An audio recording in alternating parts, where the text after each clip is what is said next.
Right, so the next job is to start to stone chip the bottom of here. What I'm using is the upol gravitex, it's the same thing that I used in the front arches.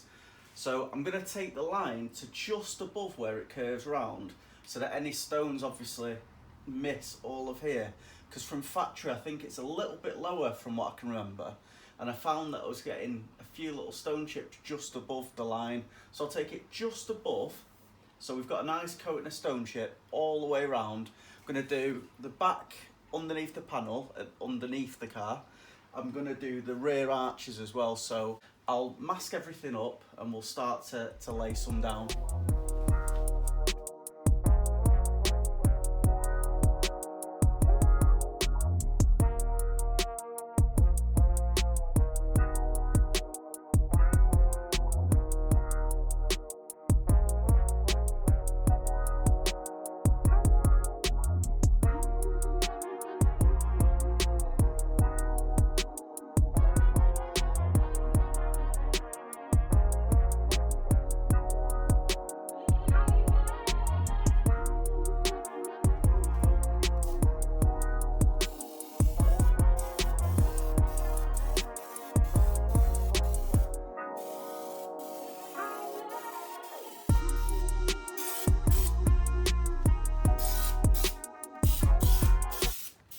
As you can see, I've put a coat on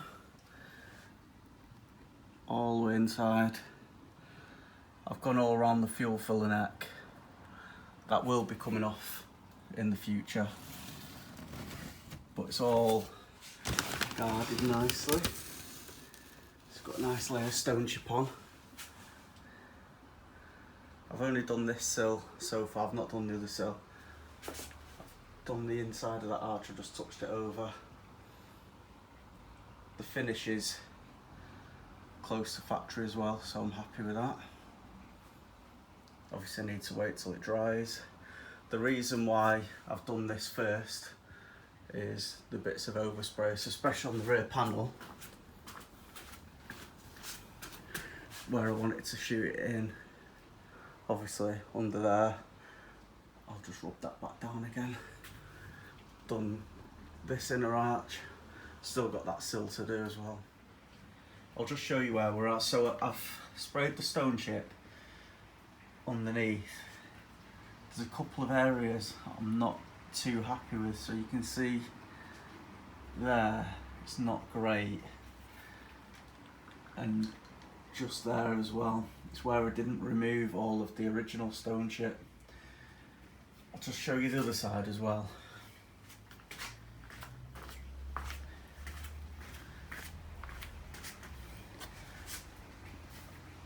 This side's actually worse than the other. What I'm going to have to do is get on with the prep of the rest of the car, possibly leave it a couple of weeks till this really goes off, and then sand it down a bit flusher and then just go over it with another coat. Don't know what you think, but I'm not happy with that, so it's not going to be staying. In the arches is fine, so things like that I don't mind, because once it's totally dried I'm going to be putting a seam sealer around the gaps anyway, and places like this. Get it to focus.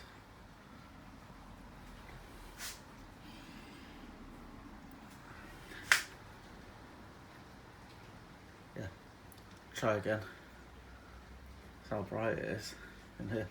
Places like this I'm not too fussed about, because that'll be getting seam seal around it and on all the seam edges. Underneath, the rear has come out perfect.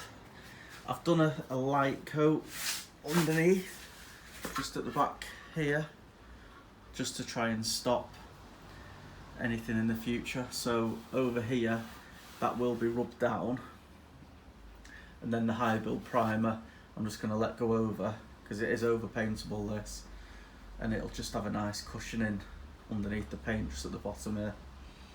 I've just let it run underneath there. That'll be getting oversprayed red as it was originally. Obviously I need to clean up the exhaust. And as I've said previously, the underside will get a restoration on its own at some stage.